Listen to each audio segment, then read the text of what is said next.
terrible heat we've been having. But thanks for all coming. I appreciate it. And Lou, come on, we'll get started because we've got a couple of presentations. I'll try to make mine quick.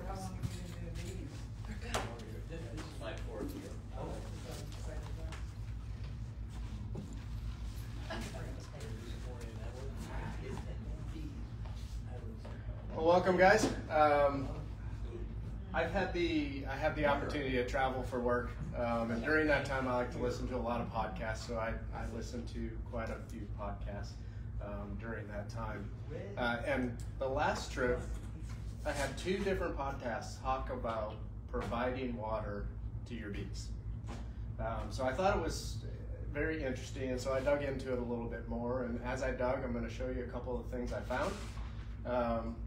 But when I got home, I walked outside and saw this. Pretty common. I know there's a lot of microclimates around Wise County, but it's dry. We are in a severe drought, at least where I'm at. We're just northwest of the lake. And over the springtime, whenever those rain would just look like it's just about to hit us, half would go north and half would go south. And it would just miss us completely. So lake's 10 feet down. If anybody's a lake person, be careful on the lake because a lot of things are starting to pop up that normally aren't there. But yeah, it's extremely dry out there. So dry that my wife came in the other day and said, your bees, of course, whenever, right? Your bees are all over the chicken water and the chickens can't drink a thing. So of course, I went out there looking, seeing what was going on. Yeah, and sure enough, it's a 5-gallon chicken water, and it was like a bike tire around this water, just bees. And the chickens were standing 5-10 feet away, looking at the water, looking at me, looking at the water. I could just read the little things over their head. They're like, yeah, nope, I'm not doing that. So I walked out, of course, called them a bunch of chickens. But then went to the garage, got another water, filled it up, sat it down. So now the chickens have water and the bees have water. The one for the bees I've kept where it is. The ones for the chicken I try to move once a day. And it seems so far no bees have found it. So the chickens are happy and the bees are happy.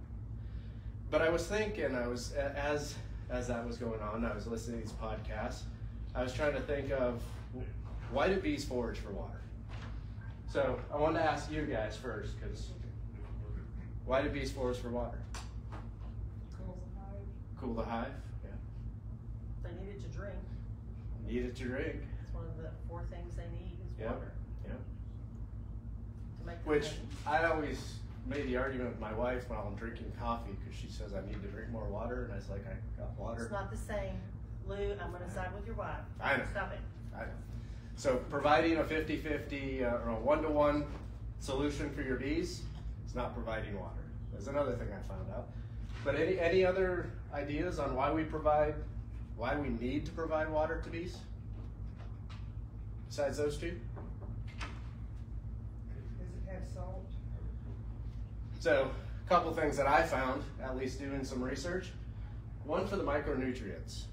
There's micronutrients, at least in the articles that I read, that's in water that they can't or may not be able to find in pollen at the same time. So they use that water. Second is to dilute their food. Dilute either the honey or the pollen as they eat it. Feeding to the brood. So when they mix with the royal jelly, they need to mix water into the royal jelly. And then we talked about the other 3, which is drinking, hydration, and then cooling for both themselves and the hive. But there's one more thing that I came across that I thought was really interesting. I want to share it with you guys, is that there was a study done at the University of Maryland just last year that talked about some of the benefits. Now this is on cage bees, so we can't just make the overall assumption that this is for even bees in the field. But I thought it was enough to really, at least it excited me and gave me a couple more reasons on why. But they looked at 2 things. They looked at, which I thought was really interesting, the actual lifespan over the last 50 years of bees have decreased, at least in a caged bee. And so a caged bee, as they talked about the study, is in a laboratory test, they'll take bees and they'll put them in solo cups, red solo cups or any solo cup, they call them red. They put a lid on it, and then they put a 1-to-1 solution, and they put pollen in it, and they do their studies, whether it be testing for longevity, testing for mites, things like that. Laboratory tests are a lot cheaper than field tests, so they try to keep them all in there. Well, so the other thing they were doing on this was testing for the lifespan if you gave them some supplemental water. So they had the cup with the bees with just the 1-to-1 and the pollen. They had a cup with bees with tap water, 1-to-1 and pollen. They had a cup with bees with salt water, 1% salt water, 1-to-1 and pollen. And then the last one was deionized water, 1-to-1 and pollen. And what they observed is the bees that provided water were, as you guys can see, 2 to 5 times, that doesn't show up on the TV, 2 to 5 times they had a longer life expectancy. So they lived 2 to 5 times longer. So the no water, the control, is that bottom line, the solid line that you see there. The ionized or deionized and the salt water are the 2 middle ones. And then the tap water, surprisingly, and that surprised me because bees love saltwater pools, but tap water was on top. And so that was very interesting. So just providing a supplemental water source, not proven yet, but hypothetically, could create your bees to live 2 to 5 times longer, which was enough for me to make sure that I had water out for the bees. But the downstream of that is what they also talked about in the study is if you have bees that are living 2 to 5 times longer, you have a larger colony. They live longer, you're gonna have a larger population. The overall, as a suborganism, the hive lives longer. So they said an average hive lives between 7 to 8 years as a superorganism. This actually extends that life. And then the last, I think, is what we're all interested in.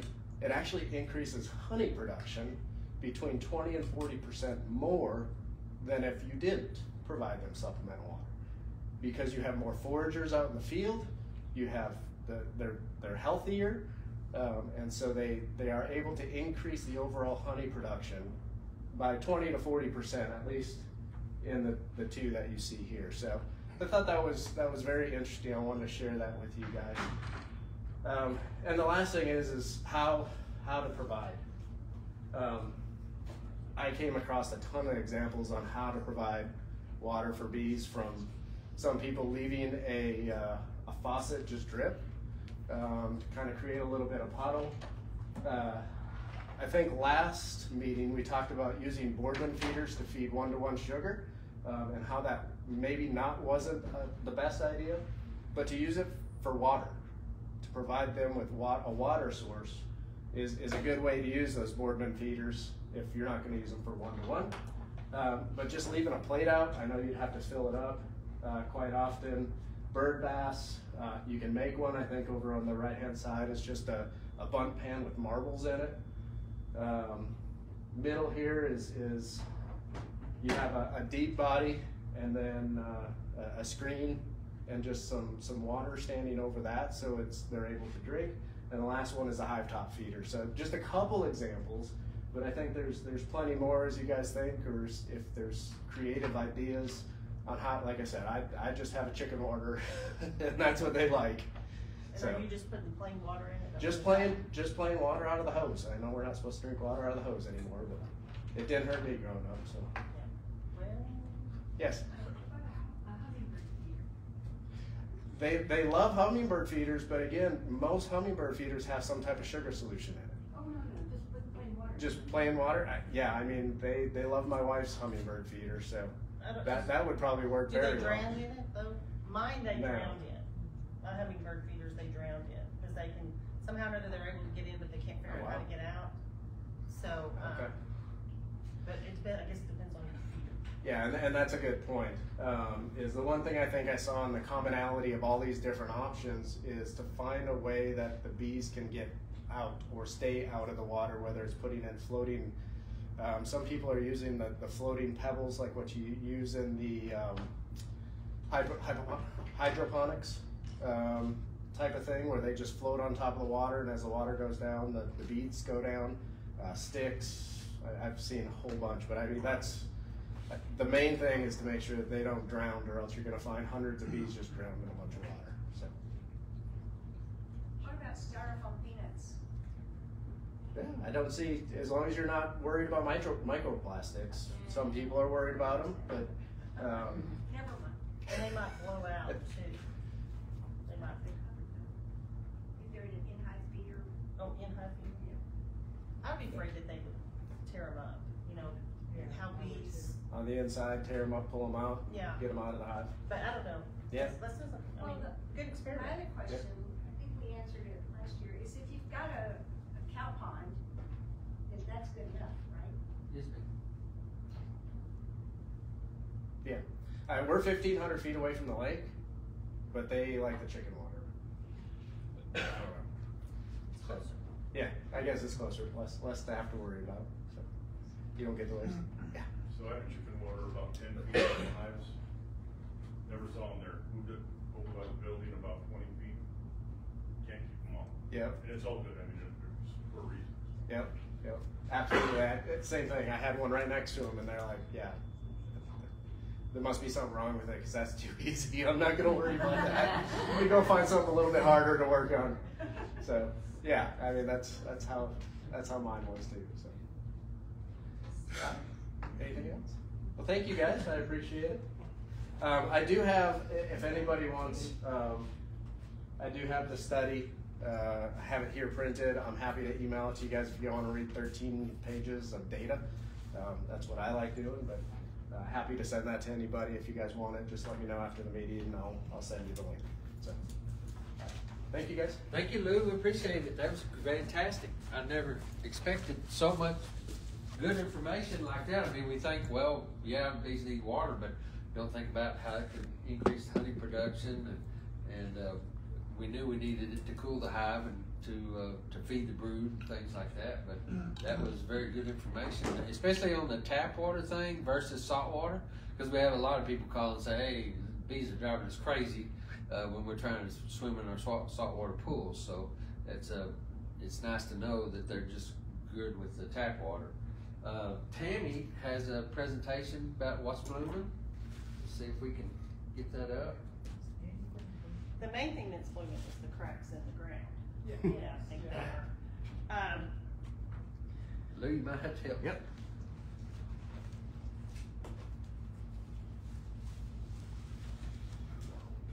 I was gonna tell you, just fix it while you're up there, Lou. Right here. There you go. All right. Oh, I guess I need to flip through it, don't I? Unless you want to cue me when to flip. Okay. Let's see.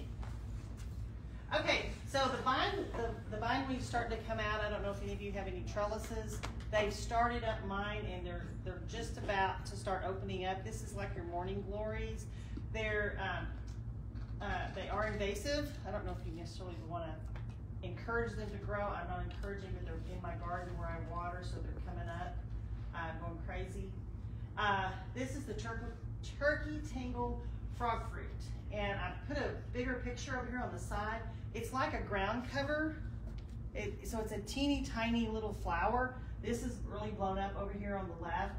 So it's a little teeny tiny flower, but as you can see, if you can get it established in your yard, it'll have a bunch of blooms. And unfortunately, it is a little bit invasive.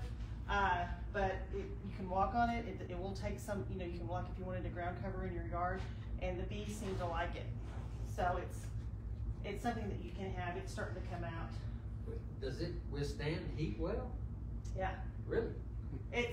I never heard of it, and my friend said, yeah, I'm trying to get it established in my yard because she doesn't want to have to mow. So she's trying to get it established. So I started Googling it, trying to find if you could walk on it. And so you, like, instead of grass, Awesome. of course, I'd rather have, Yeah, Tammy, recently they had like a home and garden show here at the center, and there was someone selling native plants.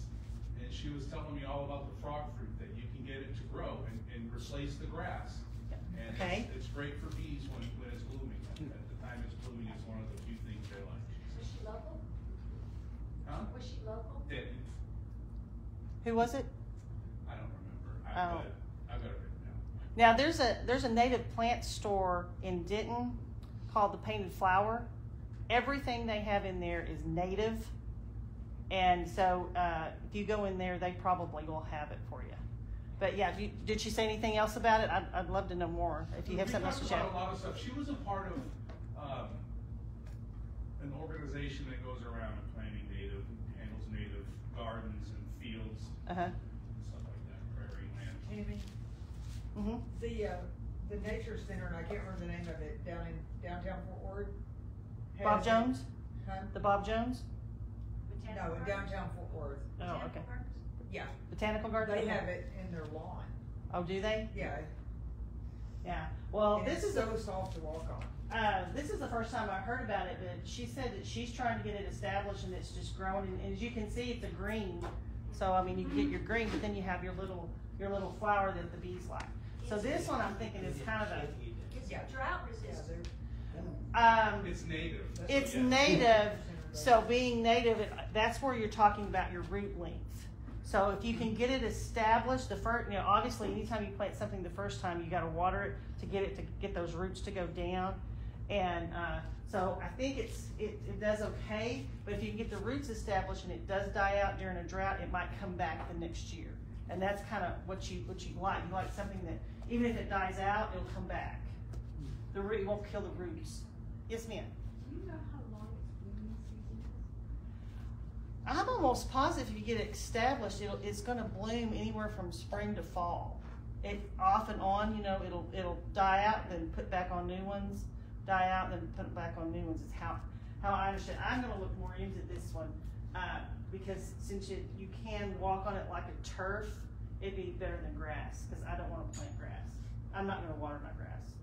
I'm not wasting water on grass. My pictures are turning out bigger, but anyway, this is a blazing star, and it looks like the gay feather, but it's different. It's a little bit different than the gay feather.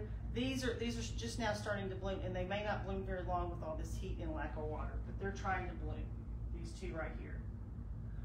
The sunflowers are at their end of their blooming. You're going to start seeing them die off here pretty quick. And then this thing is like the most hated plant that I've ever had in my entire life. It is greenweed. I've tried so hard to kill it and it just keeps blooming. It must have a huge taproot on it. But, I don't see the bees on it. But I think if they were starving, it's better than nothing. You know what I mean? Grasshoppers will eat it. Do what? The grasshoppers will eat it. Well, they're not eating mine. That's the only green thing in my pasture right now. The devil right there. And then this is coming soon. This is snow on the prairie. And I tried to make a picture so as if you're zooming down the highway, the far left over here, that's what it kind of looks like at a distance, and that's what it looks like up close. There is a snow on the mountain that almost looks exactly like it, but the leaf shape is different, and its blooms are not as prolific as snow on the prairie, but it is also has nasty honey. So, yes, this is the honey that'll burn your throat. So we don't want that. No, that's why I put it up there. So when you see Get your this, honey off now. yeah, you need to get your supers off. And this right here should start blooming by the end of August. And this one is drought resistant. So this one is going to bloom. It is going to bloom. Its cousin, the snow on the mountain, looks similar to it. So I just want to make sure that y'all are aware that this one is coming up. And of course, by the time you see the blooms, it's too late. I'm sure your girls have already been on it. So, but it is coming very soon. Yes. Do you have a picture of just the leaves? No, I tried to get it in the middle one, but I didn't do it very good. Those white things over here actually are the leaves. The blooms are the very small Yeah. things in the center. See, right here's your little bloom, right here, and here's your stems, and I think the mountain one is thicker leaves. It looks almost exactly like it, but the leaves are, one's thicker and one's thinner. But it's snow on the mountain. So if ours starts. So the ones that you're showing are not desirable, or I was confused. Some of them are and some of them aren't. Okay, this So one is not everything- desirable. I'm sorry. Everything she showed prior to this was desirable, except for the broomweed. Except for the broomweed. That was the yellow one? That's the yellow one. Okay. so I'm And confused. it'll take over your pasture in a heartbeat. And it's very hard to get rid of. And then this guy is not desirable. Okay. So when you see this guy, you know it's too late. Don't eat your honey. Oh, okay. Because I've never tasted it, but it's supposed to burn your throat. And it's my understanding, I've heard rumors, I have not seen it or actually seen it in the paper yet, but there's some people that are wanting to start studying this for medical purposes in the Denton County area. So they're not trying to wipe this little bedway out. No, they are doing studies, and they were looking for people to Grow it? get honey from it. Oh, really? Yes, I think they had grants out in certain areas where you could get a grant and work with the snow on the prairie with your bees and then other projects and stuff. There you go, because I knew that was coming because I'd heard talk of it. I just didn't know if they'd actually done it yet or not. Do you know? I don't know if they've done the bee thing yet, but I do know they are studying it. They're looking at it like as not an analgesic, the pain reliever, Yeah. whatever that is. Is that analgesic? I don't know, but you know the what is it? The Manuka, which only grows in Africa. Manuka. That's what is it? Manuka. Manuka. That's the one that's the medical honey, but it only grows in Africa, right? New Zealand. New Zealand. Yeah, in Because my Hawaii. research said Africa. Not Hawaii too? I think just New Zealand. It's wherever that plant grows, and that's the medical honey. Because I always want to know what was the difference between the medical honey and just regular honey, because you know, you hear people like grandparents talk about how they put honey on their wounds, and of course we don't have any of that here. Of course, I'm sure ours has some advantage because it's an antibacterial, but So what does the medicinal honey do? It helps with wounds? Is that what and it causes the healing process to go faster, and it keeps it from getting infected. Oh, okay. They have. It's not the fun honey that gets you to hallucinate. I didn't know about that one. Oh, there's some honey in Nepal. They get them off the cliffs. Uh-huh. They get them off the cliffs, and it's really cool to watch them get these giant. They come up and there's bees all over the honeycomb, and they just scrape the bees off, and they're hanging from the cliffs on ladders they made from vines. Uh-huh. And they scrape the bees off, and the bees are going everywhere. They got all this smoke, and they lower this basket down on another vine row. They just start cutting down all the honeycomb, and they pull it up, and then the guys climb down, and they let stings all over them. But who cares? We're eating this hallucinogenic honey. They're high as a kite, walking back to the village. All right. Yeah, heroes. Heroes. Okay. Well, I don't know about that. So. You can order it online. Oh. Okay. Are you corrupting us? Are you going on vacation? Yeah. But anyway, so there's lots of things that honey can go for. I know that when I had my shoulder surgery, they gave me bandages with the honey on it. Oh. And it's sealed all the way around so that it doesn't ooze out. So they've got it. You can get the bandages at CVS. So you have an owie. You know, it helps. It helps with them. Helps with the scarring, I think, a little bit too, because mine really didn't scar. But that's it. All right. So. Well, thank you, Tammy. Luke, can you show me how to get David, you got questions? Oh, questions? Yes. What can you tell me about desert rose, crepe myrtles, and Sitek? Do these like any of those? Vitex, they love Vitex. Yeah. Crepe myrtle will take because it's the only thing around. Right. I don't know necessarily if those are what you would consider native here. They're ornamental trees. So, but the color is what's going to attract them because they love the color blue, and those are the blue and purple colors. So that's going to attract them. Yeah, Vitex, they have tons of little flowers on them. So if you can get a field full of Vitex, that's a good thing. Because it comes at a time, at the end of the bloom and right at the beginning of, like July, August, when other things Desert Willow, do you know anything about that? Desert willow. Oh, yeah, well, the desert willow's a trumpet. It kinda has that trumpet thing. So they can still kind of get in there, but that's more of your hummingbird. Okay. And that's kind of a pinky color, so it's more to the red side. And they go more for the blue, dark purples and yellows. We have them in our chicken yard. And I was in The there. desert willows? Yes. I got them all over, lots of them. Do you have hummingbirds? No. Really? No, but I was in there and I saw a bee, maybe one of ours, get into it. And I Well, saw that and crawling. If that's all they have, they're going to attempt to get anything they can. They'll get stuff out of your chicken feed. And, Something out of it. being a tree, I've always said trees have more bang for your buck, because they're gonna have more flowers on them than if you have a flower bed. So anything that you can get that's tree-like that'll bloom, it really helps. Do what? Is that Magnolias? Yeah. Okay. Sorry, we got a whole thing. No, that's okay. Anybody else have questions for Tammy? Yes? What about the tulips? I don't think they have any. I'm not sure they do, and they're, because you're talking about something that you plant in your yard, because that's not gonna be native. So I don't know if you could get much off of that for them, because they're just, I don't know how to say, they're kind of more of an ornamental flower, so they're not really high in the nectar area.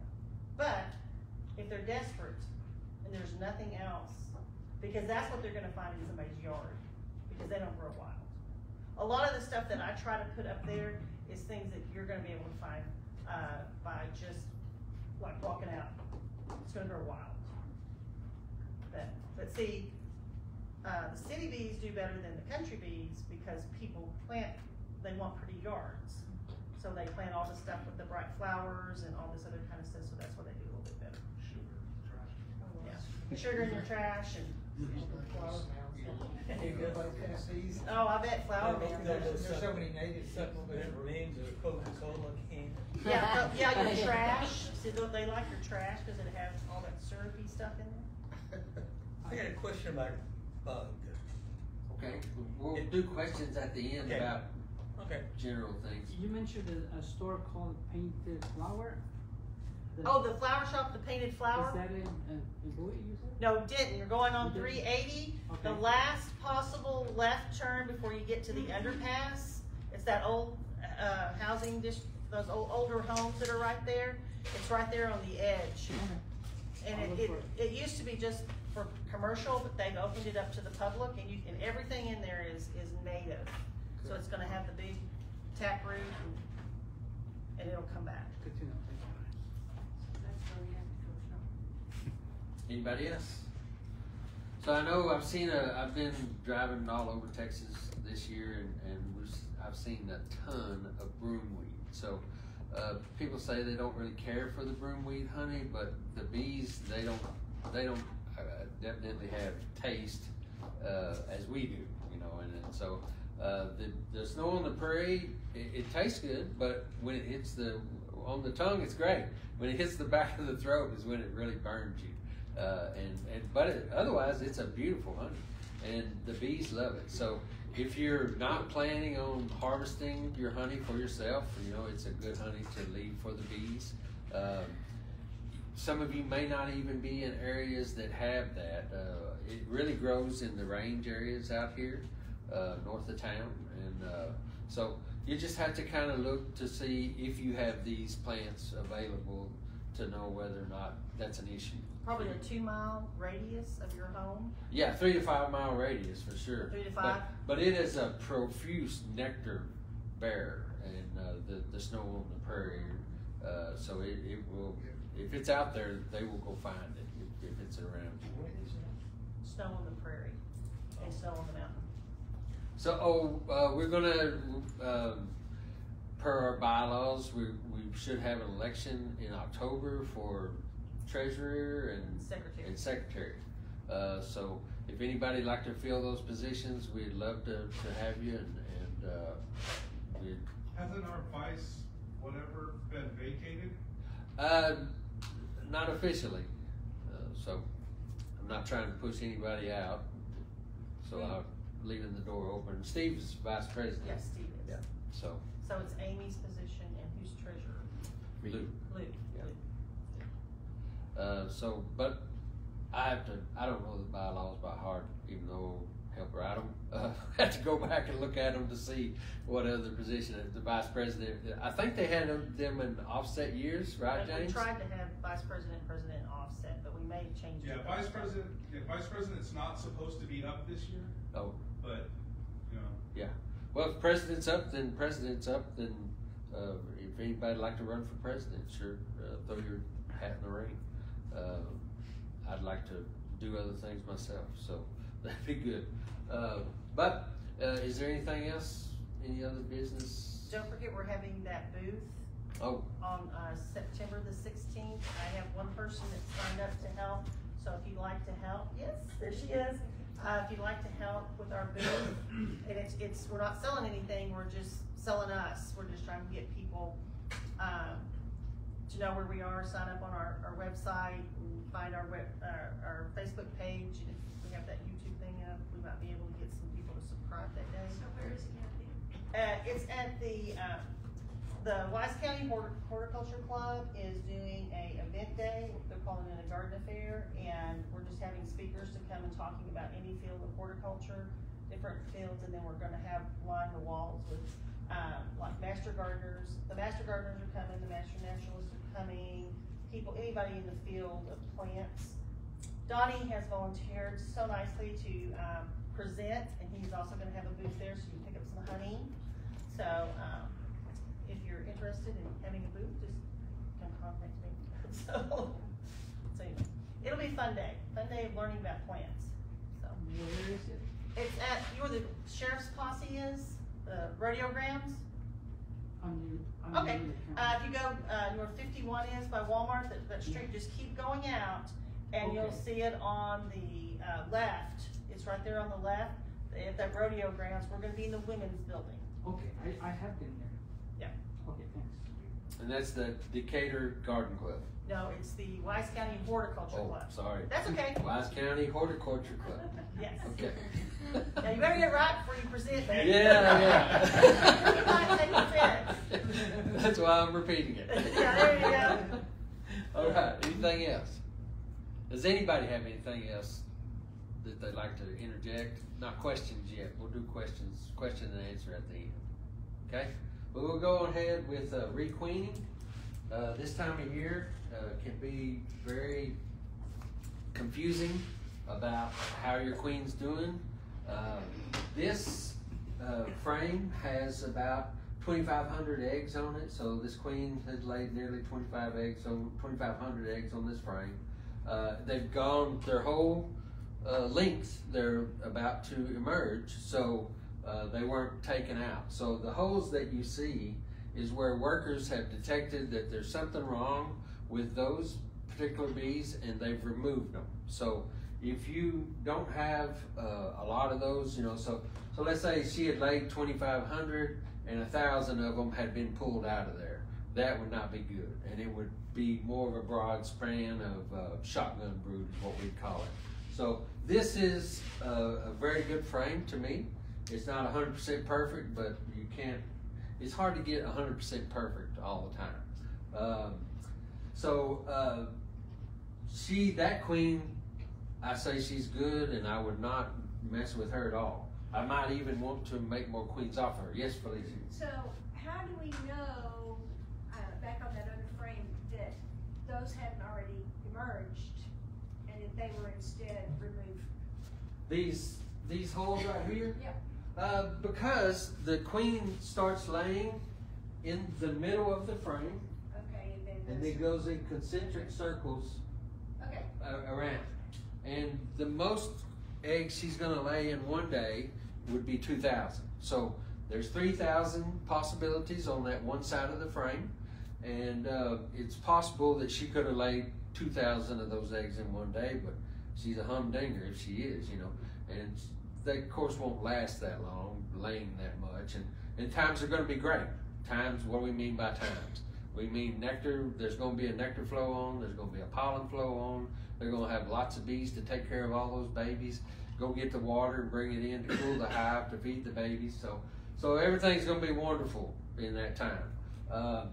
Those little spots there. Now, if we had requeened and this new queen comes in and starts laying in another little area, then yes, that's when you have to make that judgment call and go back to your diary, your notes, and say, hey, I've introduced this queen at this time. This is what I expect to happen. So, but these, you know, imagine that these, if a worker bee emerges at day 21, we're probably looking at day 16, 17 here. So she's laid quite a bit in that time. Problems to look for in cells. Can y'all see the multiple eggs in those cells? I know that picture's kind of skewed, but I kind of wanted to show. You can see you have several eggs in each cell. When you see that happening, that is, you can accept, you know, 4 or 5 cells having multiple eggs in the cell. But when all the cells have multiple eggs, it's a pretty good indicator that it's not just a virgin queen putting out too many eggs. Another sign is eggs on the sidewall. So the eggs laid from a queen that is in good health, everything's okay with her, should be directly in the center of the cell. And so an egg off on the side every now and then could indicate a laying worker. So if you have a laying worker, you'll always have, so there's some literature that says you may always have one laying worker, but when you have several laying workers and they're laying several eggs in every cell, then you got a problem. And you kind of, there's been, I've heard one person in 20 years say, and you know, be like an instructor type person, say that they can add a queen to a laying worker colony. Every time I've tried to do it, they've killed the queen. So, but we do have one person out there, she's probably on YouTube with her video about that, about how she does it. I'm not sure.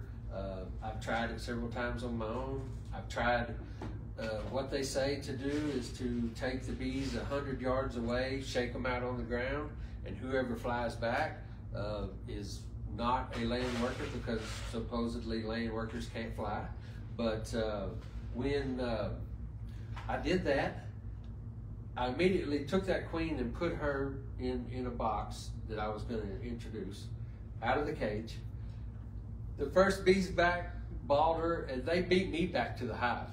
And they were bawling her, trying to kill her when I got there. So it was not a good idea to let her out. Once they get that pheromone, that worker pheromone going that's laying eggs, it's really hard to combat, you know, getting the queen pheromone in there and bringing the colony back right. Now, my answer to that is to, if it's a small colony, it's not a big deal. I just take it and shake it out in front of a queen route hive, and they'll go in and they won't typically hurt that queen that's established, being protected by workers. I certainly would do it in a larger hive than what I'm shaking out. If it's a large hive, then I will probably split them all and make different nucleus hives out of them, and that way try to, and you know, if you use your young brood that is not able to sting yet, then they're not going to be able to injure a queen that you put them with. So you just have to look for those problems and know what to do with this type of hive. So we call that one a laying worker hive. So when drone brood is mixed with worker brood, so everybody knows that drone brood is larger and has bullet-shaped tops on it. Is everybody familiar with those? That's the boys. So if the queen, if her legs are injured, she cannot correctly measure the cells. So with her legs in the darkness of the hive, she will measure worker cells and drone cells with her legs, and then she chooses to fertilize the worker cells that go in the, or worker brood that go in the worker cells, and then, or not fertilize the drone that go into the drone cells. So if she has a broken leg, she will not be able to determine where she's supposed to lay an egg, where she's supposed to fertilize it or not. It'll be a hit and miss kind of thing. And then you'll have drone brood mixed in with your worker brood. Well, that information will help you to decide that I need to get rid of this queen and replace her so we can get away from this situation. Because if that queen is not putting out a lot of good fertilized eggs, the colony is going to slowly dissipate. I mean, it's going to slowly go away. So those are the one things that I always wanted to give this queen another chance. You know, she's laying like 75% when she needs to be laying 90%, and I'm thinking, well, maybe she's got some mucus plugging her egg laying ovules or something. You know, maybe something will happen that she'll change. It ain't gonna change. It's gonna get worse. It's not gonna get better. So it's just better to go ahead and order you a new queen and get her in there and get rid of the old queen. Unfortunately, that's the way it is. We're not the first persons to have to make this decision regularly. So this is what we call a queen retinue, when the bees go around the queen and they touch her, and it's kind of like the Germac commercial, one friend told another friend. So every time they turn around and they touch another worker bee, that worker bee, so then they've transferred the queen pheromone after they've touched her, then they transfer it to another bee and another bee and another bee. So then they know that everything's right in the hive, and we call that a queen right colony. If you happen to see your queen, and you know, Doc was asking earlier that he needed somebody to help him go in and find his queens, because he's ordered 5 queens, and he needs someone to help him locate the queens. He's having trouble locating them. One thing some people look for is this retinue. So when you have a group of bees that are all turning, facing one direction in the center, and then you have the queen in there, that's one way that they look for the queen. I've not found that to be very useful for me. For me, I look down the side of the frame, and it's easier for me to see the side of the queen.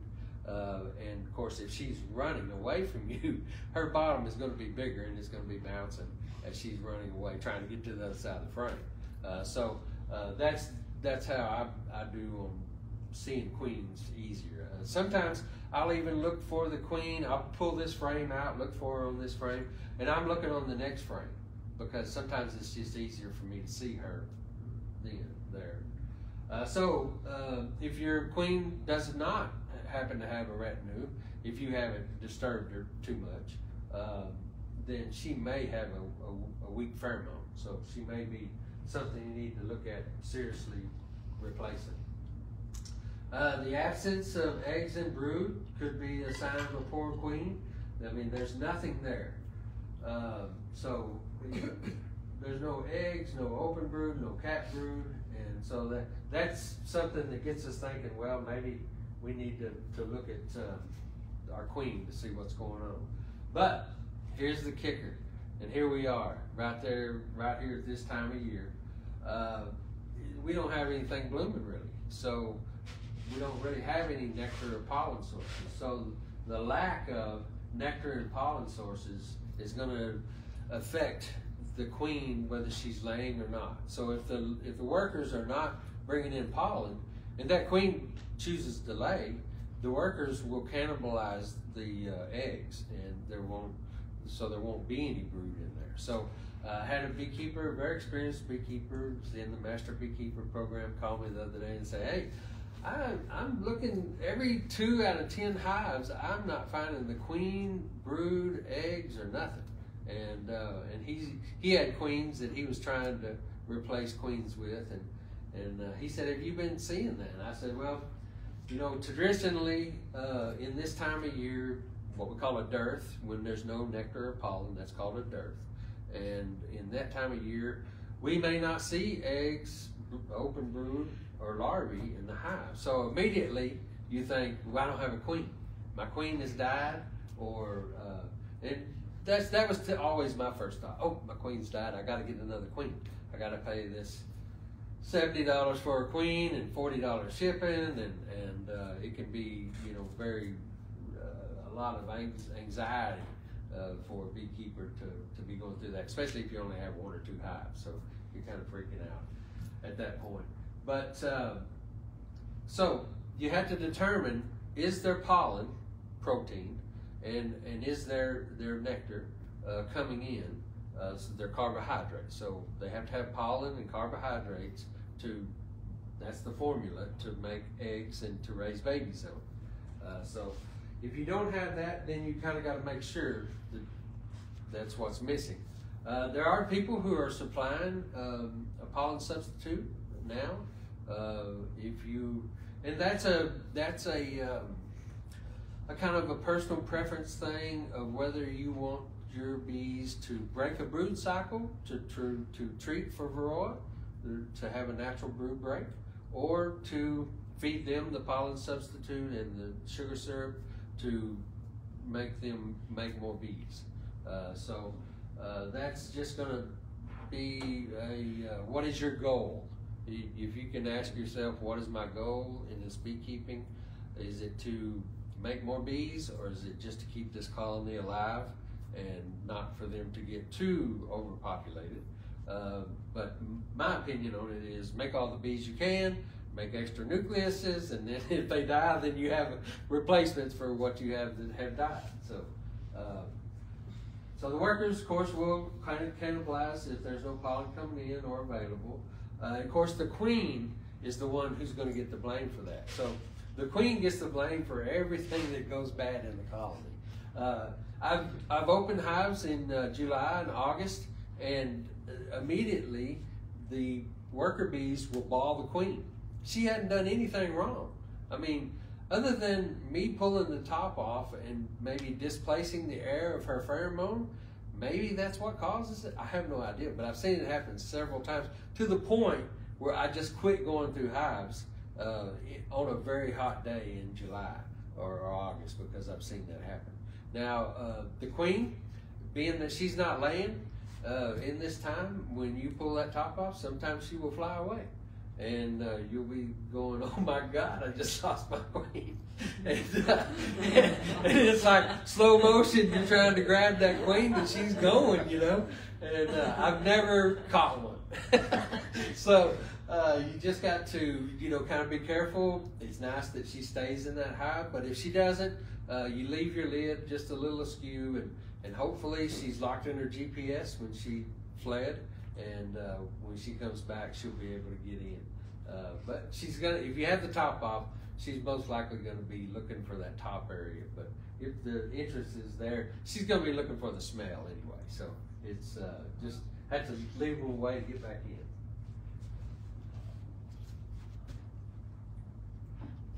So today,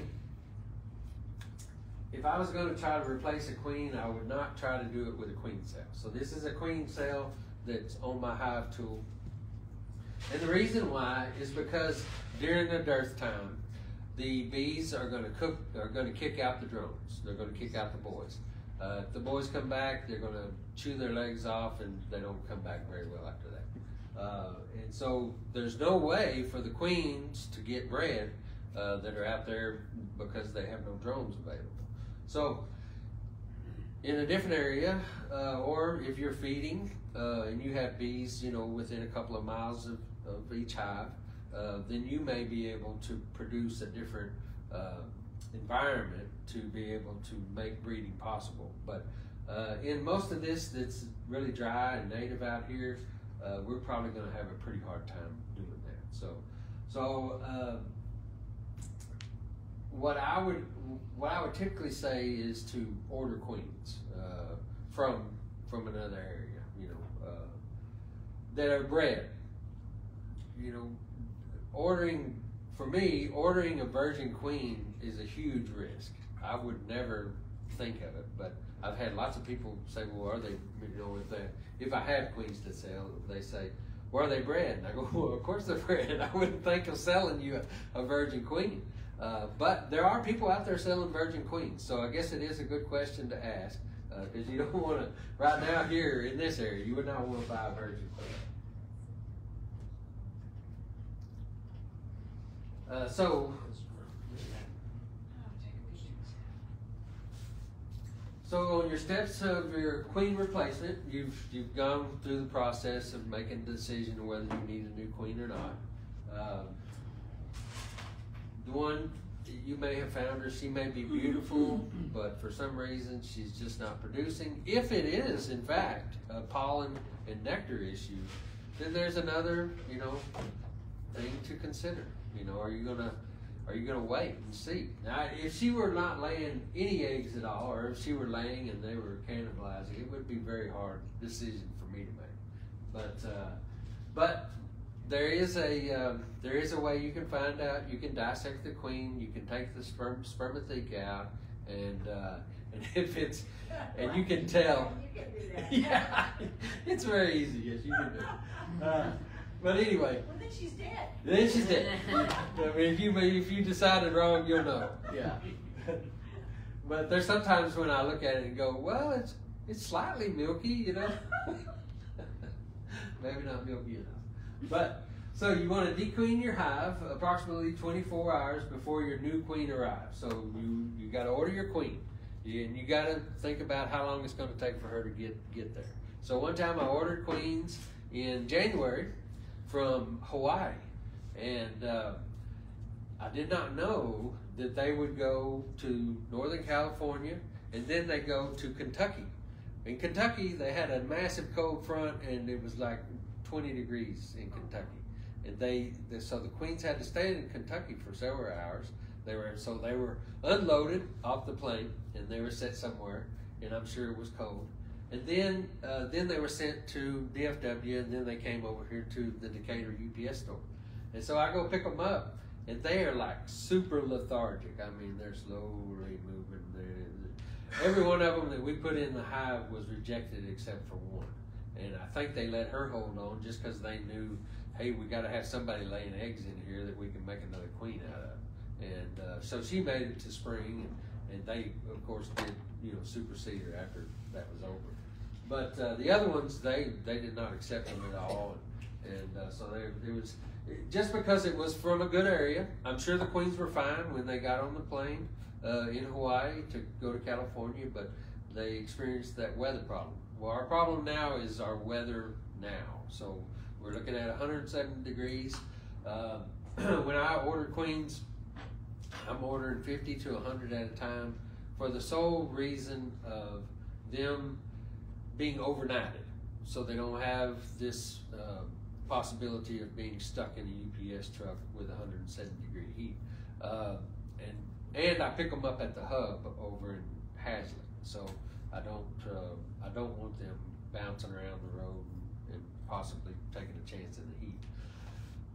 But if you're not able to do that, you're faced with what you have to do. There have been queens coming to America on slow boats from Italy since 16, 17, 1800s.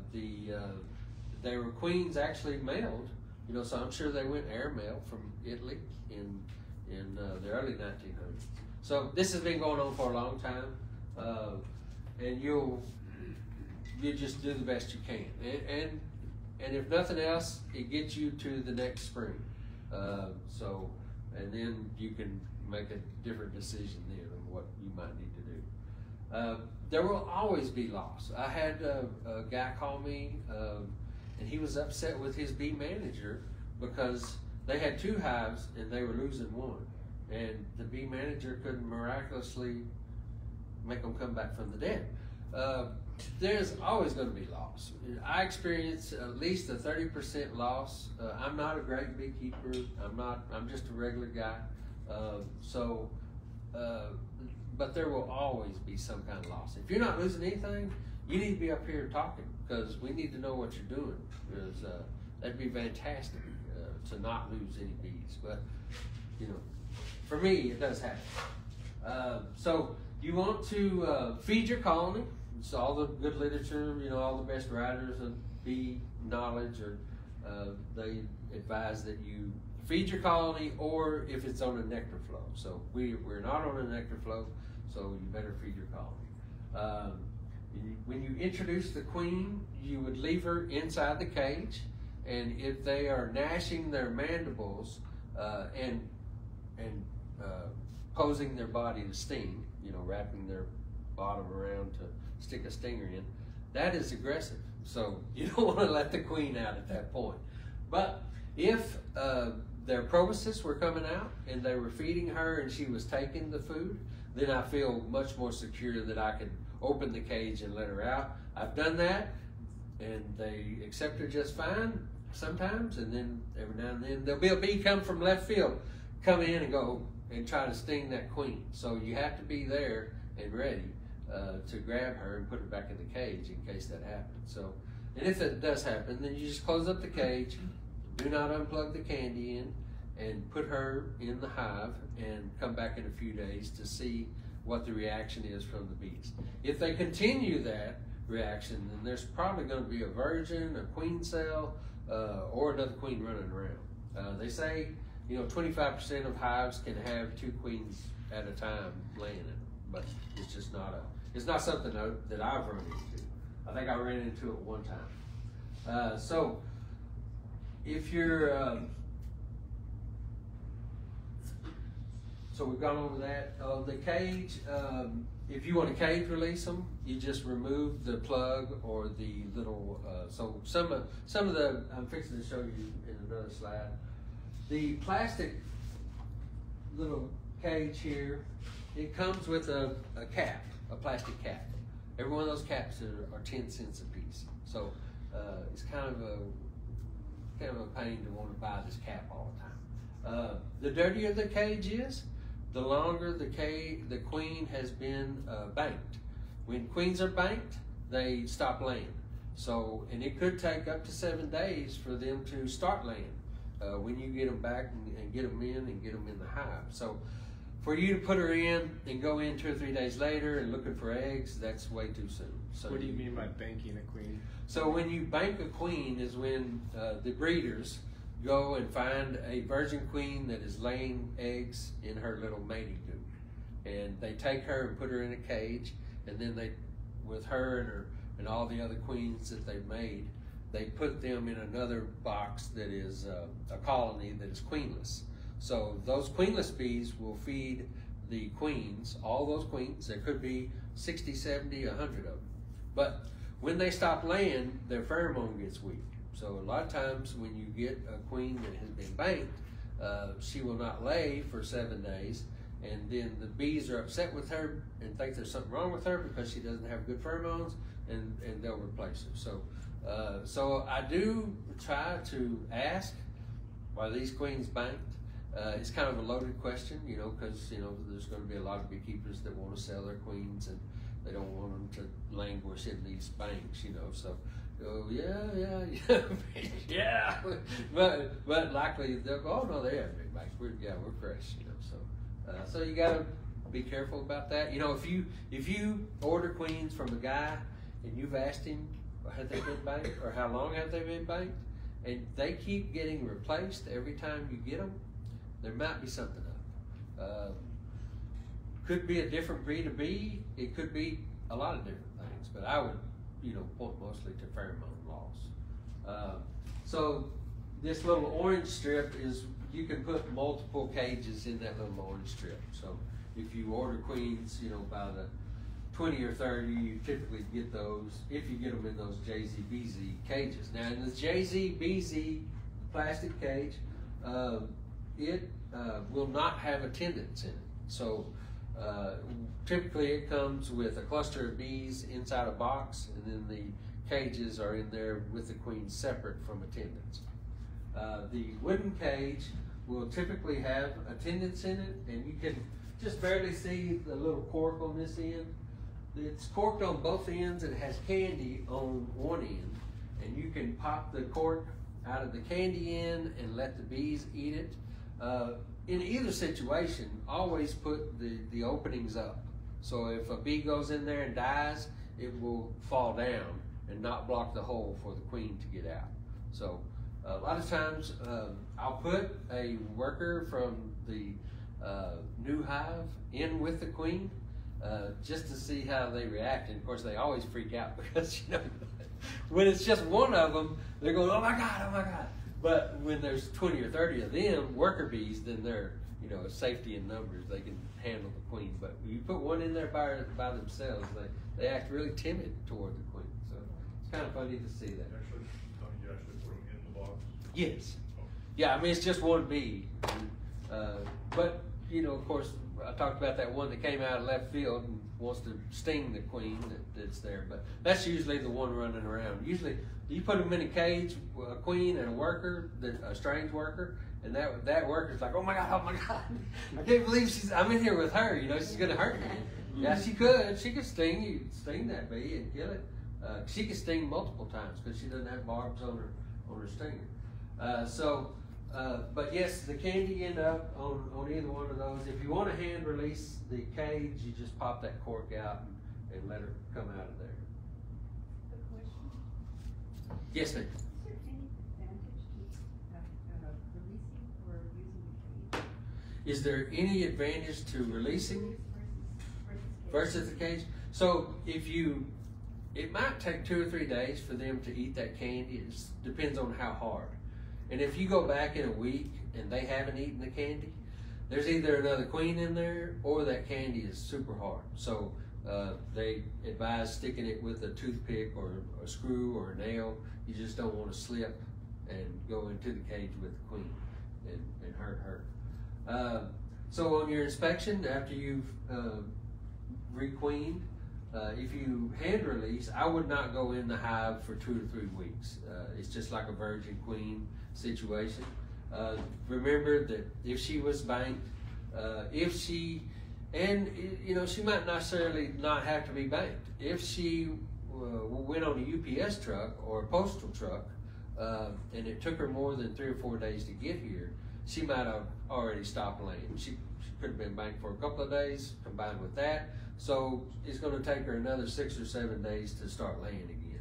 Now, what I like to do with the hand release is go back the next day or two and see if she started laying right away. So the advantage of the hand release would be that you see them accepting her, not hurting her in any way, and she's going to go in there and go to work right away. That's fantastic. I mean, it takes a load off your mind, and you know that you're going to have baby bees or mature bees a few days sooner than you would if you had to wait 7 days to start laying.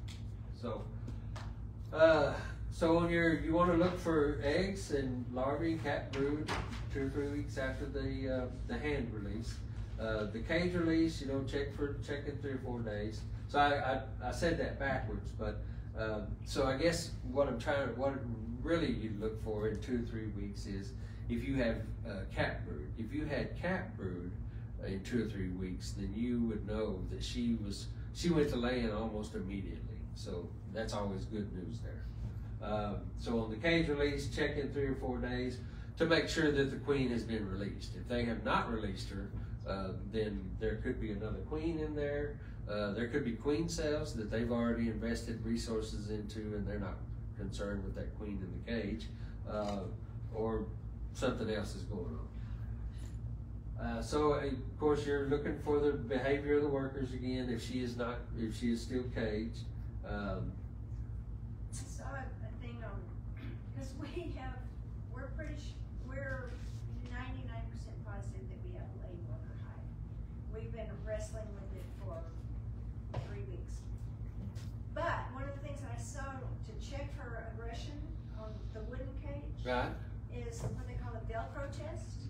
And if you rub your gloved finger, I never go in anymore ever again without. If you rub it across there and the bees move out of your way, then they're docile. But if you rub it and they don't let you rub your finger across, then they're being aggressive. And so that's called the Velcro test. The Velcro test. Okay. Because they'll act like Velcro and they'll stick or they won't stick. Right, yeah. Yeah, I could totally see that. That's a good What happened? Did you do it? I did it, and they, with my, new queens, and they just, but I haven't gone back to check to see that they've been released yet. I just got safe enough to leave them in the, to install them in the, between the two racks. Where do you rub your Velcro on the wood? No, it's just your glove across the top of the mesh screen, and because the bees are all on there, and if you just lightly rub your finger across it, and they just move, and you're not smushing it, you know, then they're docile. But if they're trying to get her, they won't move because they've engaged in the wire. Anybody have any questions? That's my last slide. I was looking for another one, but I'm out. Yes, sir. I mean, in the wild, they just supersede queens and stuff on their own. But we just got some breaking news. We had really good partners from 10 over and everything else. So they're doing good. We always see the queens that mark really well. We were trying to decide they did really good. Do we replace them or let them go a year? And they can have to replace them on their own. So if they, so let's say a reason for a hive to leave its colony right now would be an overabundance of varroa mites, and we would call that absconding. So if a hive were to leave, then they would be taking their queen with her. If something happens to her in transit, when they get to wherever they're going, then they don't have anybody to lay any eggs. So then they wouldn't have a queen to make. They wouldn't have an egg to make a queen out of. So that colony could die that way. So just as they die in our hives, they can die in a tree. Sounds like you almost queen really trust them to take care of this on their own. Only at this time, and only in this area. I have bees out in Floydada right now pollinating pumpkins, and they'll be on cotton. And we'll be making queen cells out there, and the queens will be getting bred out there because they're on nectar flows. So that would be the difference there. But here we don't have a nectar flow going on, and we don't have enough bees. I don't have. If I had, let's say I had a central location and I had hives 1 to 3 miles away from that central location, and I fed all those hives sugar syrup and pollen substitute, and they were banging. They were making bees like crazy. Then I would feel secure in trying to have them bred. But I put some bees out here at Alvord in October, and I put they made queen cells, and I waited to see if they would get bred, and they did not get bred. So those hives dwindled and were a loss. So that was that year. That doesn't mean that it's going to be different another year. So every season, every year is going to be different for beekeeping, and bees in the wild, they can swarm out where they have several swarms and not make a virgin queen could get eaten by a dragonfly on the way back in, or one of these bee catchers or bee assassins, and that colony can die as well. So it's not that I don't trust them, the biological ability of that happening. Only in certain times do I not trust it. Did you have a question? Yes, we've been trying to get our bees here in pairing, and I think north of Springtown since early May. I think we went through 6 or 7 attempts to have the bees to raise their own queen. All failed. Yeah. And it was in the middle of the honeycomb. Any particular reason? I mean, we probably don't have bees around. Yeah, right. I saw just pasture, right? Right. But I was kind of surprised of 100% failure. Yeah. Yeah, this year I did queens at my house in Boyd, not far from Springtown, and I had a guy down the road that has been having bees for several years, 2 miles down the road, perfect location, And I thought maybe that I would get some queens bred from his drones. Either it was not a good drone crop. You have to have what they call a DCA, which is a drone congregation area, and that's usually on a fly line, like doves fly on the tree lines and the power lines, you know. So we look for those kind of things. To test those areas, they put a virgin queen in a cage and put it in a helium balloon, air type or weather type balloon, and take it up and let those drones chase her, you know, because they smell her. So that's one way to find those. It's fun to go out and try to do that kind of thing. If you could find one, that'd be fantastic. Then you'd know where to put your bees to get the queens bred. But yeah, it's you just need that queen has to get bred a good breeding 60 times. So on her mating flight, could be 1 or maybe 2. She's going to be bred successively up to 60 times. So she needs to be filled with like 5 million units, and then she'll lose 4 million of those units when she goes back to the hive, and she'll have 1 million units in her to fertilize her eggs with for her lifetime. So there's got to be quite a few drones in the area for them to be successfully bred. Well, 60 drones. It just, we saw a lot of areas, for instance, we have a couple of hives in Brock, near Weatherford. And those hives were able to make their own queens. They swarmed, we were checking, we found a virgin queen in the hive, waited, I think 2 weeks. She flew, mated, came back, laying like crazy. Yeah. It's just, I don't know if it is something about this area varying. Is it a highly coastal grass for cows? Yeah. So there's not a lot of forage for bees around that type of area. My most successful honey making and queen rearing, not in a farmed area, but in a rural area, are around bottom areas where the river, you know, would run through. Those are my most successful. Anytime you can have bees around water, it's a plus. So, and they seem to congregate there. And out, what you wouldn't really think so, but out here in Breckenridge, it's a terrible area for walking around. I mean, it's really rocky and cactus and all kinds of things that would sting you and poke you.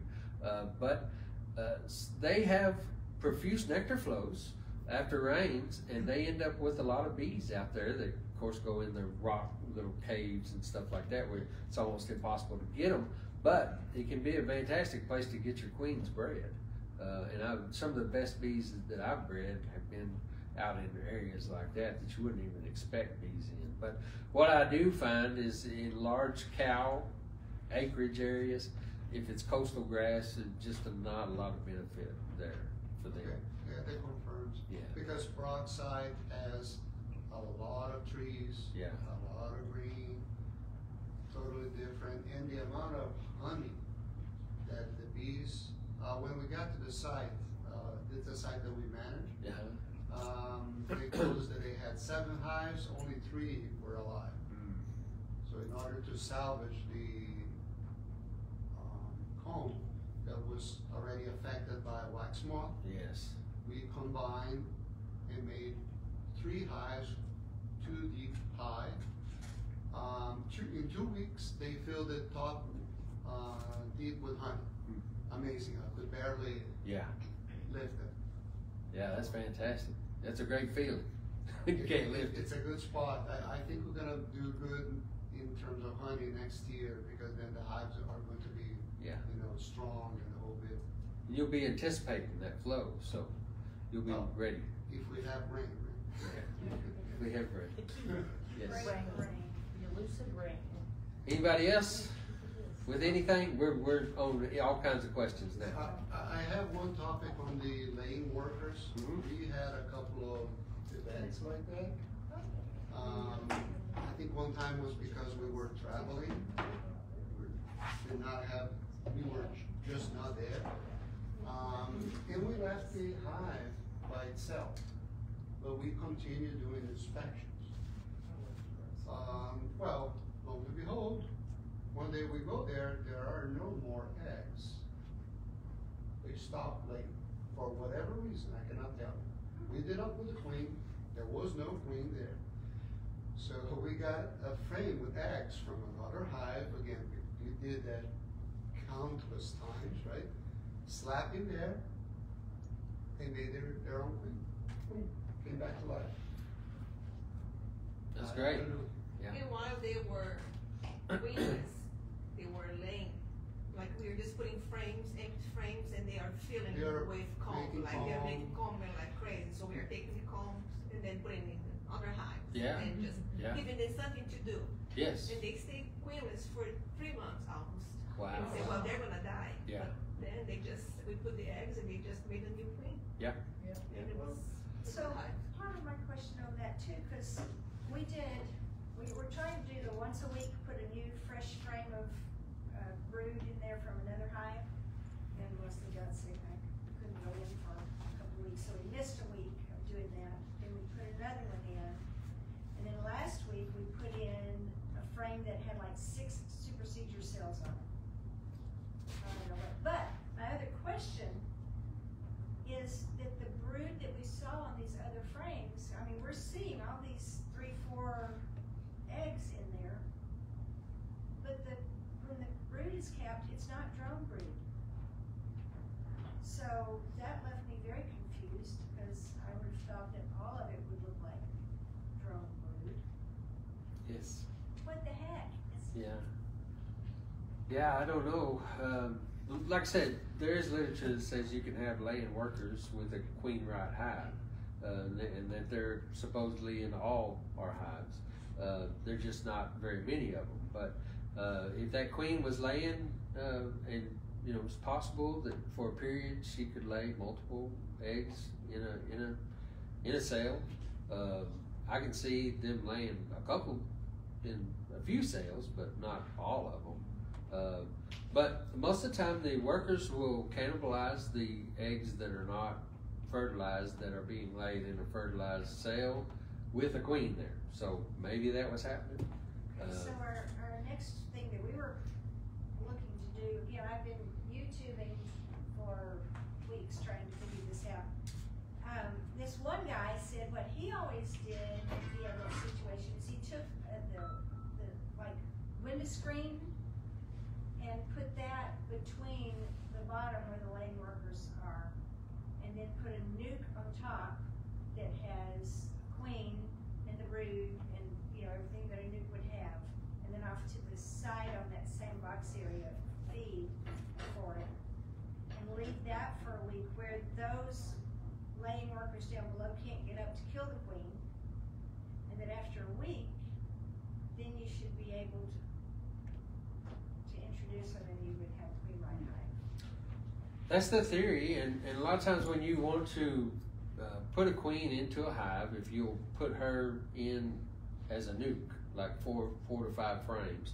So you got 4 to 5 frames of brood, the queen, and all her workers, and put it right in the center of the box, then typically there's no problem with the queens being accepted. So you think about a usurpation swarm. A usurpation swarm is Africanized bees with an Africanized queen in the center, about the size of a baseball, and they go to your hive and they go in with the queen guarded, and they kill the other queen, install the new queen in there, protect her.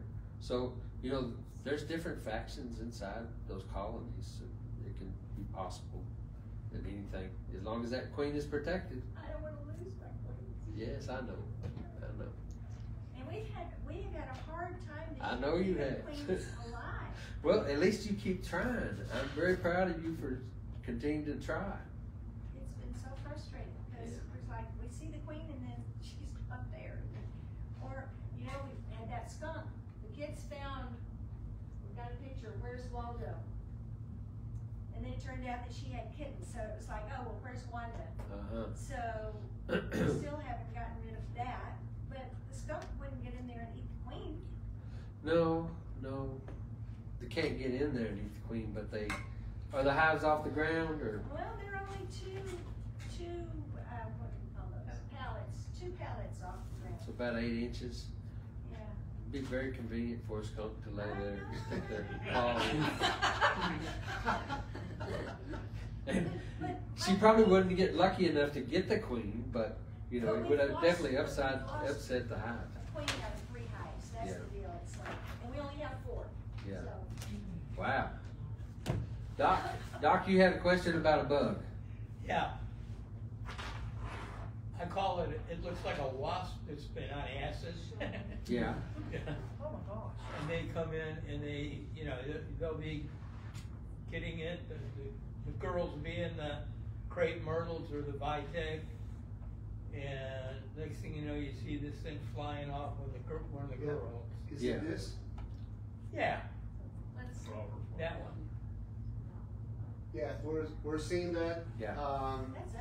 They are I very never saw slow. so many of them When they are this year. attacking the hive, they are very slow after they catch a bee.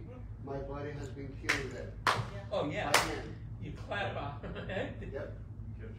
But Yeah, they're like helicopters. They can go back and forward. Some people call them an assassin, bee assassin. Oh, the assassin. They call it a robber fly. I've got a bracket with a battery in it. Oh, yeah. Yes, Brian. So you mentioned something that caught my attention, that you were talking about opening the hive up in this extreme heat. Is that not recommended, or? Well, I mean, it would not be recommended to leave it open for more than 10 or 15 minutes because if you have a brood nest that's working, it will affect the temperature of that brood nest. But no, I mean, if you have a maintenance issue, I noticed you got some queens this week. Well, we got that for her. Oh, I see. We were the courier this week. Oh, I see. Yeah, yeah. I mean, if you have maintenance issues, you just have to do what you have to do. We don't think we have any issues. What we're going to do is open them up, and put the hive beetle little trays in there with the oil and stuff. Yeah. The traps. Beetle blasters. Because the last time we went in and we treated for the bear mites and everything, we didn't put them in there. And then you know our situation, right? We burned a generator up, and we had to go buy a new generator, blah blah blah. And so and then my family coming in, and the whole 9 yards. Yeah. So we were gonna go in this weekend, but I mean it's been hot. Yeah. What if we pulled it down the night before? Yeah. Some water. How early can we go in today? You know, if you wait till 11 o'clock, you just. Oh, no. My watch tells me that I typically have bees that are out at first light. When I see them flying, that's good. I can go in. Now, of course, that doesn't mean that the foragers that are not leaving because there's no pollen or nectar to go get, that they won't be angry with you. So I would suggest glove up and everything. We've had our stings. We're done. Yeah. Yeah, but quickly early in the morning would be good. So early in the morning, only spend about 5 or 10 minutes in and then out. Right. Yeah. You just think the brood nest needs to be at 98.9. So if you're in it at 100, you're probably not going to affect any brood that is in there. But if you're in it at 80, then the temperature can drop quickly. If you're in it at 107, then it can rise quickly. And I've done removals. By the time I get the bees back home, the larvae are uncoiling from the cell. So that means, of course, they're dying. So because they were the wrong temperature, overheated typically. No, I know you don't, but it's going to be a fact of life. It's the robbing that I just can't stand opening them this time of year because the robbing. Yeah, the bees, other beehives can smell the honey of an open hive, and we had a robin situation, and this hive was really big, and and I just want to pull my hair out over something like that, over a big hive going after little hives. So I just walked over there and pulled their top off and said, there you go. Just say, anybody who'd like to have some honey, come over here to this big old hive and get it. And so all those bees, they're like, oh my God, we gotta guard our hive. So the robin stopped. I was like, well, that's what I'll be doing next time. I'm not gonna waste my time on sprinklers and trying to cover up a hive and all that. I'll just go over, I'll find the hive, if I can find the hive. A lot of times, they might be in a tree, might not even be your bees, but if you can find that hive, go take the lid off of it. Oh, that's it. See you later. I've done wet towels, sheets. Yes, sprinklers. I know. But where they are now, I can't put a sprinkler out. Right, yeah. So we have an extra, with a top, bottom, and just an empty box, a complete setup that we use when we're doing the Mighty Mite treatment. Right. But we just left it there. We thought we don't need to haul this back and forth. So we could put the honey super in that. You know, to take the box out, put it on top of the bottom board and put the top board back on. That would minimize robbing, don't you think? They have, you could use a gunny sack, a feed sack, whatever, something to cover the honey. But the problem is, when you crack that propolis open, the air is carried. And if there's a hive nearby, they smell it. I mean, bees and hive beetles can smell honey at 2 miles away. So, and the hive beetles can fly 2 miles. Of course, bees can fly further than that. But once they get locked in on it, on a hive that they can rob out, it'd be no time. So if you took your super off and put the feeder on in about 10 minutes, you're good? I don't know. I don't understand what you're talking about.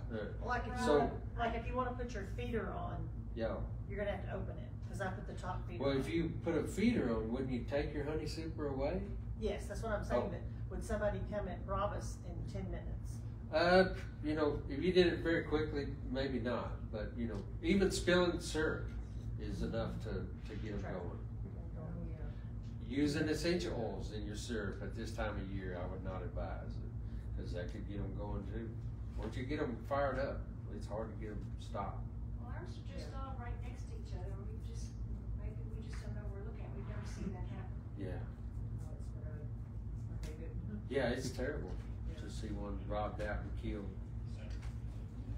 Yes, ma'am? We've been feeding sugar syrup, but recently we were offered some tapioca syrup in a large quantity. Have you ever heard of anybody feeding tapioca syrup? No, never heard of it, but the only thing I would be concerned about is like molasses. I've been told not to feed molasses, not to feed dried molasses. Tapioca, I don't know. I don't know if it would have an impurity in it that might make them have dysentery or might clog their proboscis. I don't know. Yes, sir. Have you read up any on the research they've done about feeding them tea? No, I've not heard of that at all. I haven't been able to find the actual research papers on it, but the articles referencing it mentioned that the caffeine helps them better navigate. So if there's pesticides and things that start trying to throw them off of how to get home again, right? The caffeine actually helps them get a clear picture of how to get back home. Well, that's fantastic, because the neonicotinoids is what throws their system off. It'd be great if we could bring it back with caffeine. But yeah, I mean, it's worth it. Anything's worth a try. I mean, these are caffeine? for a lot of these, for a lot of beekeepers that just have a few hives. They're their pets. So. Yes, sir, Brian. What about bananas? Oh, I love bananas. I mean, in an emergency situation that I don't have anything to feed the bees, I go down to Dollar General or to Allsup's. You know, Allsup's always has rotten bananas. And I say, what are you going to do with these rotten bananas? And they say, we'll throw them in the trash. And I say, well, I need them. And so sometimes you get a good manager that'll give them to you. But even at Dollar General, if you have to go buy a whole sack of them, I've done that. Down in San Antonio this past year, I had a problem. I went and bought all the bananas they had at Dollar General, and the thing about it is you just cut it open and put the inside of the, the meat of the banana in, not the skin. And the bees just love it. I mean, it's a. So you put that inside the hive? Yeah, just right on the top bars. Like, Yeah. Perpendicular, like if the frames are going this way, you put it across this way. Across, yeah. And then somebody said put peppermint inside the banana split. Yeah. Keep the hive beetles from, making babies and stuff in there. But a banana with Right, yeah. peppermint sticking out. Yeah. It was a banana split for the bees. Right, yeah. It's totally possible. I don't So see. you said you don't put the skin in? Because we were reading that they'll eat the skin and everything Yeah. except for the sticks off. Yeah, the last time I did not put the stick in.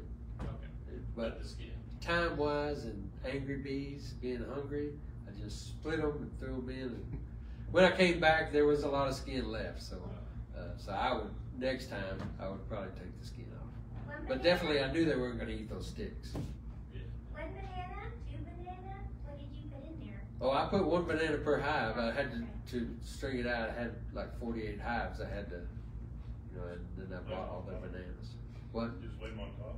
Yeah, just on top of the brood nest. Instead of sugar water? If I'd had sugar water, I'd have given it to them also. I gave them dry sugar. I bought all the sugar that they had too. But the bananas were much better by far. I mean, they eat them faster. They benefit from them faster. I went back 2 weeks later, and all the hives, that got them through to a nectar flow, and they were fine and making all kinds of bees. But it can certainly help in an emergency situation. Anybody else? Hey Donnie, this is just me being nosy. Did you ever hear any more about the beekeeper that died? Like what happened? I never heard anything. Did y'all heard anything else about that? Well, I think the understanding was that it was heat stroke. Oh. Well, that could totally possibly be. That it was an older gentleman, heat stroke. The neighbors they saw the flames from where his smoker had lit the grass on fire. That's how they ended up finding him. Yeah. So it's a reminder to carry your smoker in a metal pail. Right, So that it's yes. not touching the ground. Our grass is crunchy. Oh gosh, yeah. Yeah, even my weeds are crunchy in the green. Everything's crunchy. All right, thanks y'all. Glad to have you.